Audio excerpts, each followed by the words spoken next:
That made me take notes this time. Let's get into it. I ain't tell y'all. Now you know. Family, we having us a baby. All right? We having a baby, family. All right, check this out. That's not why we here. Okay. You know how they say we're not the people. I got some stuff. Now, you remember the scriptures that the Hebrew Israelites used to cast lots, right? And what do you see us over here doing today? Shooting dice. That's about the same thing. Maybe a little upgrade, but that's about the same thing. And you know the Israelites used to make those smoke offerings unto the Father that required the meat, the fire, the smoke going up to him, right? Here we are hundreds and hundreds of years away from anything that made us us. And thousands of miles away from home. And we still putting our meat over fire. We call it barbecue. Nobody barbecuing as much as us or as well as us. Because that's our heritage. Even for the splendor of Solomon, they would talk about how fly Solomon was. Now, we some ex-slaves and we didn't know who we are, but on the same note, as soon as we got all that and we coming to who we want to be and ain't nobody taught us, you know, what to do in that department, like how to dress and stuff. And now we got gold in our mouth, rims on our cars, just flies all get out for no dang old reason. And can't I help it? That drip is real. That drip is real. You know why?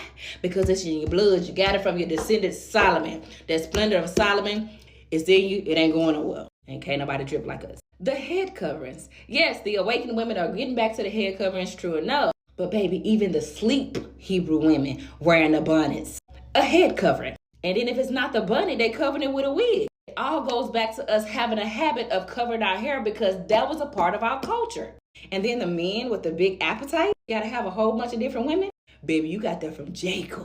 Jacob only wanted one wife. He ended up with two, and then both of the wives ended up letting him lie down with their maids. So he ended up with 4 women and had 4 different people that he was knocking down. And then that same appetite fell on David, fell on Solomon, and fell on some of y'all baby daddies and husbands.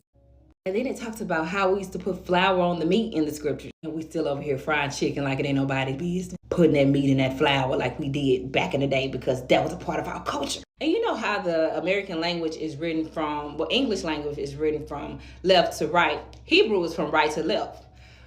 Why are so many of our children dyslexic? Why they can't stop writing things backwards?